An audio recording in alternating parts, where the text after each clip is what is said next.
Sabay sa unang araw ng pasukan ang pagbubukas ng 15 bagong paaralan para sa ilang guro at mag-aaral sa mga liblib na lugar sa Visayas. Mismong si Vice President and Education Secretary Sara Duterte ang nanguna sa pagpapasinaya ng ilan dyan. At nakatutok live si Nico Sereno ng GMA Regional TV, Balitang Bisdak. Nico.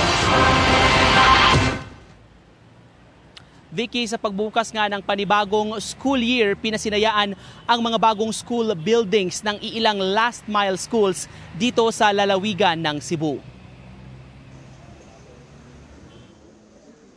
Sa unang araw ng pagbubukas ng klase, ganado ang lahat ng mga mag-aaral at 3 guro ng Kaluangan 1 Primary School sa bayan ng Asturias sa Cebu. Lalo't may sarili na silang school building na may 4 na classrooms. Formal na kasing itinurn over ng Department of Education ang gusali na isa sa The Last Mile Schools program ng DepEd bilang pagtulong sa mga paaralan sa liblib at malalayong lugar. Malaking tulong daw ito sa paaralan dahil sa loob ng mahigit 20 taon sa 4 na makeshift classrooms lang sila nagkaklase. Sa kanyang talumpati, binigyang diin ni Vice President at DepEd Secretary Sara Duterte ang kahalagahan ng basic education sa malalayong lugar na problema pa ang paaralan.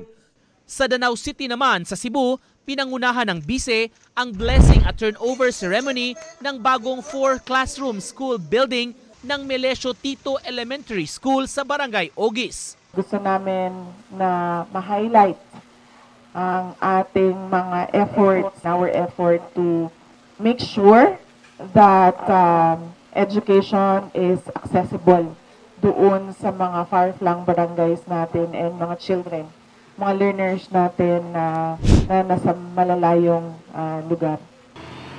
Tuloy na tuloy rin ang klase sa mga paaralan sa Mindanao.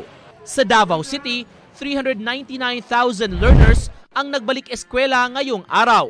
Kabilang dyan ang Davao City National High School na may mahigit 13,000 mag-aaral. Sa dami ng mga estudyante, may shifting ang klase.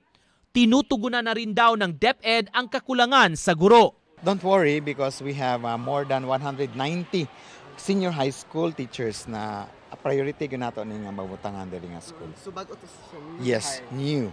Kasi sa possible sir na within 2 weeks. Within 2 weeks ma-hire na nato ni sila.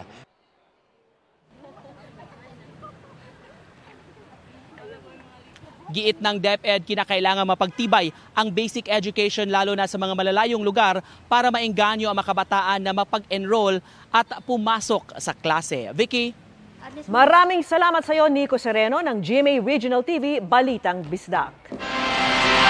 Mga kapuso, kasama nyo kami 24 oras. Mag-subscribe sa GMA Integrated News sa YouTube. Sa mga kapuso abroad, bisitahin ang GMA Pinoy TV at www.gmanews.tv.